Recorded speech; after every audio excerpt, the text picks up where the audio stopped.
So will we kick things off? Ms.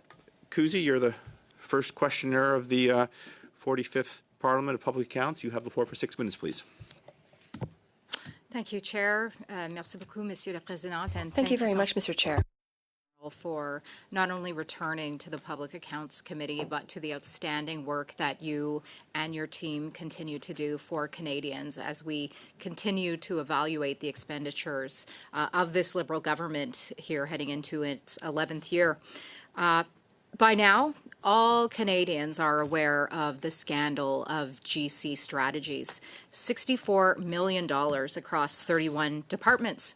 For you yourself, this is even the second report, not the first, relative to this scandal and GC Strategies. In addition to the reports that you've completed, the Procurement Ombudsman has made appearances across committees indicating grave concern about procurement regulation and how this is followed, and this certainly circles back to the report here today. What GC Strategies did was egregious, and no organization, entity, corporation, big or small, should ever be able to do this to Canadians and the Canadian taxpayer. But it's evident once again from this most recent report that this government let them do it. Now, they weren't willing to support a motion in the House of Commons that banned GC Strategies for life, rather a paltry 7-year ban. And you yourself said, in your own words, the rules are clear. No more policies are needed. No recommendations are needed here. The government need only follow and enforce the rules. Why? Based upon your intense evaluation, is this Liberal government incapable of following and enforcing the rules?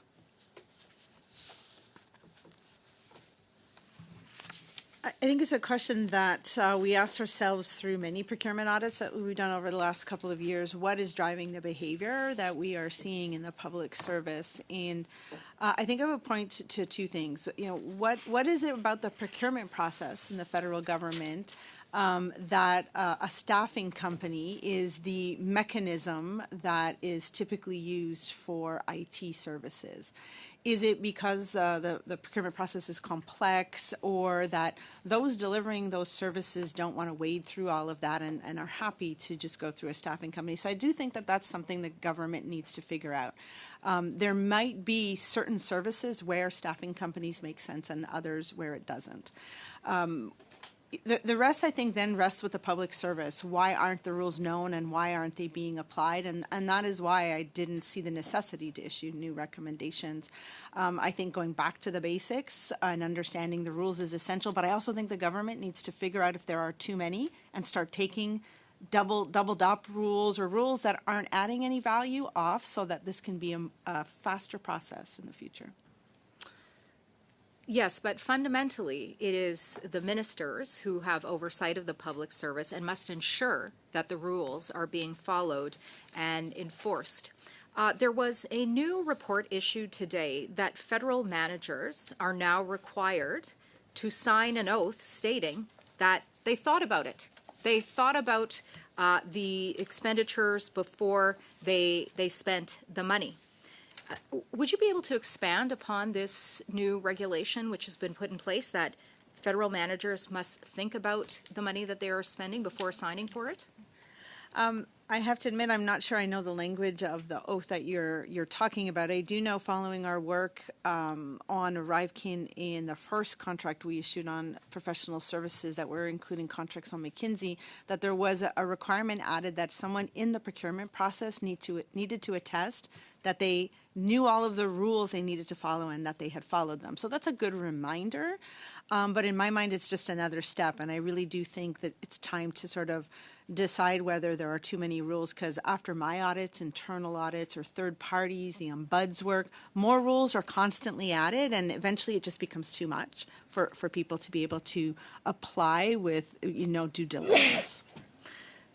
So what I'm hearing you say then is that signing an oath saying that public servants thought about the expenditures will not solve the problem, according to your evaluation. Well, I think signing an oath is important. It's a good reminder of the responsibility that comes with the delegated authority. When an individual in a department or a Crown corporation is given authority to spend taxpayer money, it's good to recognize the burden and the responsibility that comes with that. But I'm not sure that it will make sure that everyone understands all the rules. So I do think that there is a need to go back to some training and perhaps streamlining rules if necessary. Indeed, and ministers do sign an oath when they take office that they will serve Canada and its citizens faithfully, and we have seen here that they have failed once again. So then in your estimate, perhaps you can expand on your comments as to how we can hold both managers and ministers who oversee the public servants accountable to enforce the rules, because that's all you really want to see. Are the rules followed and enforced? How can we ensure that ministers will do that? So I wouldn't expect that a minister would be involved in day-to-day procurement practices in a department. There are rules that state when a procurement goes over a certain threshold that ministers need to be involved in the approval process. But the day-to-day and most of the contracts that we looked at over the 2 audits on professional services were just about day-to-day contracting. So I do think a minister should ask, the deputy head how they are ensuring that rules are followed and good value for money is always achieved. But then it comes down to those within departments with that delegated authority to be aware of the rules, to apply them, and know why it's important to achieve value for money. And value for money doesn't always mean the lowest price. It means the best service or best product for the government at a competitive price. Thank you for your work. Thank you. Thank you very much. There is one addition to my, I want to remind people in advance, when the witness is exceeded the time but wrapping up, members must also not interrupt. If members try to interrupt and ask a pointed question, I end it right there. So it's time for witnesses to give their answer, not for members to try to get one last question or clarification. There'll be time for that later, as there is right now. Thank you very much, Mr. Chair, colleagues. It's great to see you. Ladies and gentlemen, welcome to the House of Commons.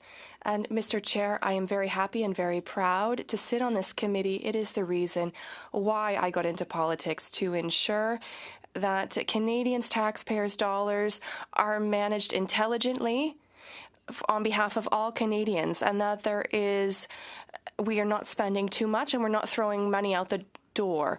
Unfortunately, the testimony that we're hearing today demonstrates the exact opposite. There has been a proof of laxity in the last 10 years, and today Canadians are paying the price.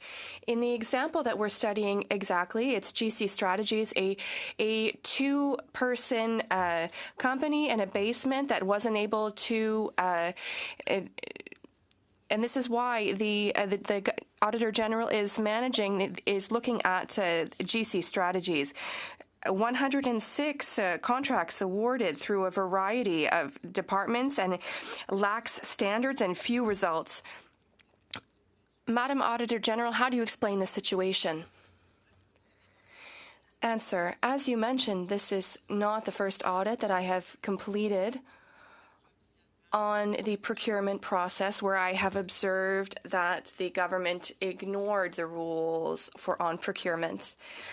But let's be clear, I am not auditing GC Strategies. I am auditing the actions or lack of actions taken by the government.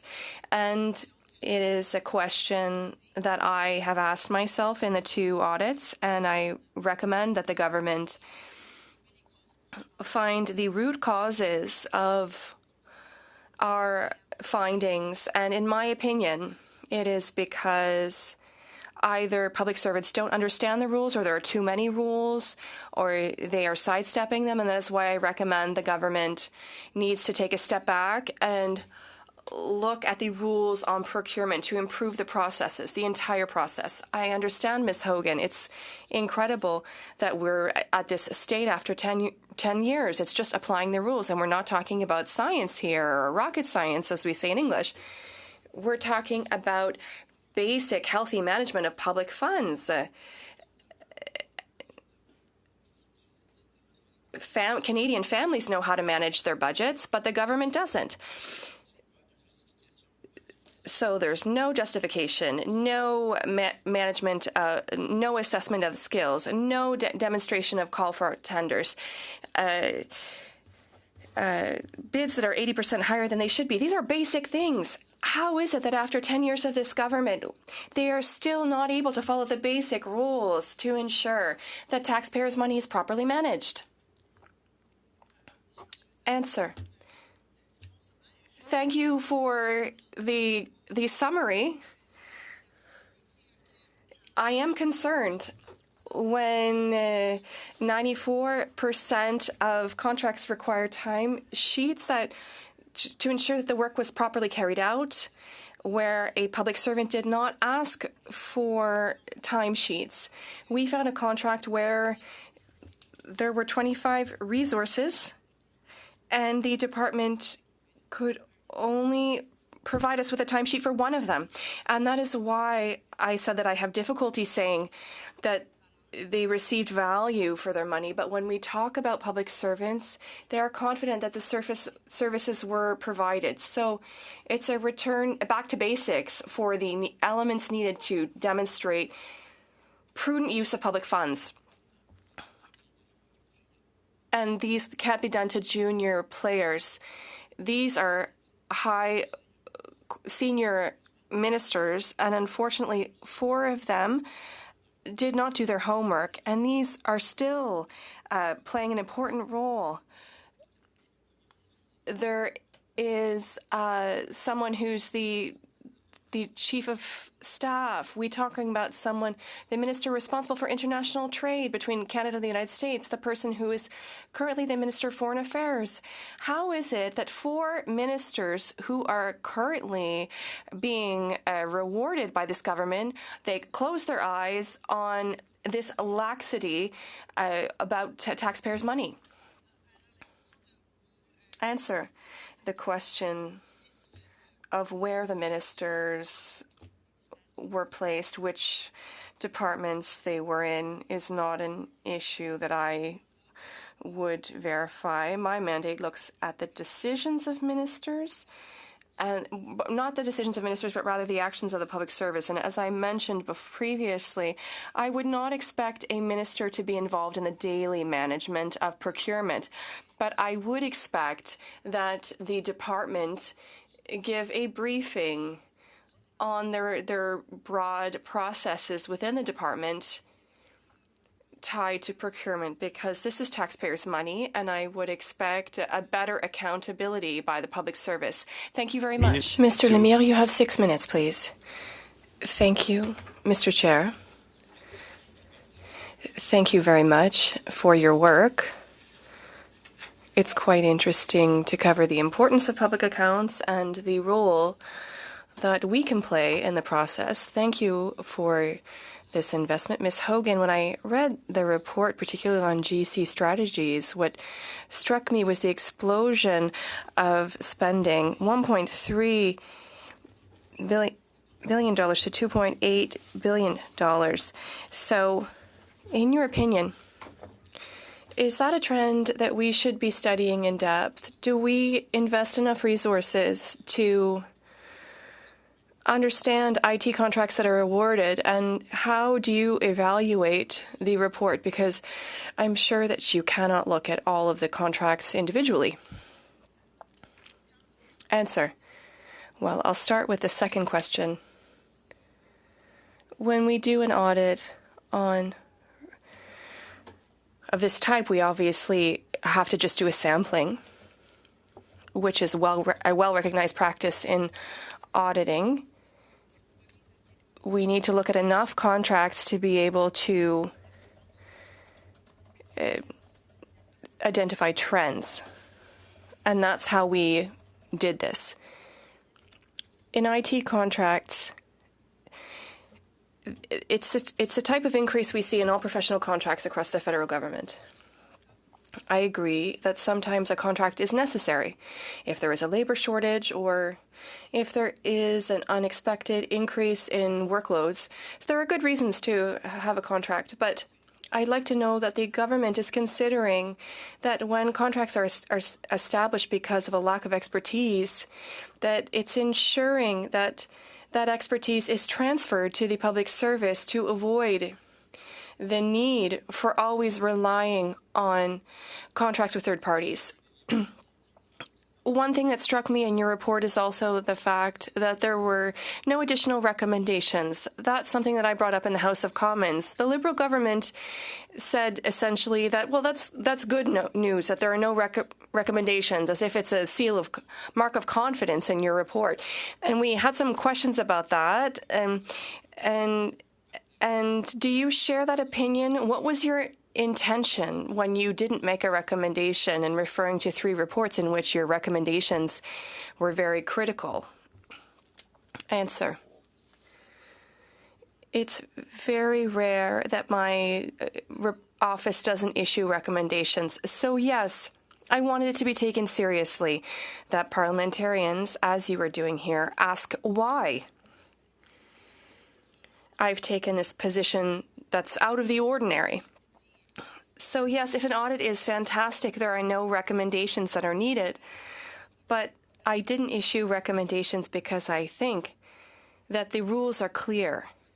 And in my opinion, I don't need to say to the public service and the government to follow their own policies. So I encourage them to really evaluate the root causes of our observations, because these are worrying observations. The rules are there to ensure transparency and accountability and a good return on taxpayers' money. Thank you for your answer. One thing that struck me as important in contracts awarding are the non-competitive and competitive rules. I get the impression that the contracts that are under $40,000 in June 2019 encourage the decreased transparency. Is that number too low? Are there abuses? Are these non-competitive contracts causing an issue and a lack of accountability? I think there should be a threshold at which saying that there's an exemption for a non-competitive process. That's a good thing. Sometimes contracts of low value are necessary to move things faster. It's not necessary to always have a big market process. So we look at whether there were abuses to determine whether there are departments who divided contracts, for example, or whether the first contract was under the threshold, and then there were other contracts. But we didn't see that with GC strategies. I mentioned it. I saw this type of issue in the first audit in professional contracts with McKinsey & Company. And so I would expect the department to ensure that there is no division of contracts to avoid competition, because that should be the first recourse for government. Is it relevant to increase the threshold to increase accountability? I think with inflation and the rates for some services, yes, sometimes $40,000 is a low threshold. But my office is not the one that would make that recommendation. It would be up to government, and then I would evaluate whether it was had the desired effect. Quebec is doing an in-depth study of SAAQ Click. Should the federal government conduct that type of investigation of its accounts? Well, that's a decision that the government has to make. I didn't ask for or recommend any type of investigation. I think after the pandemic, if there were to be an investigation, perhaps it would be to assess whether the country would be ready for a future pandemic. But I think it really needs to focus on the basics. Okay, thank you very much.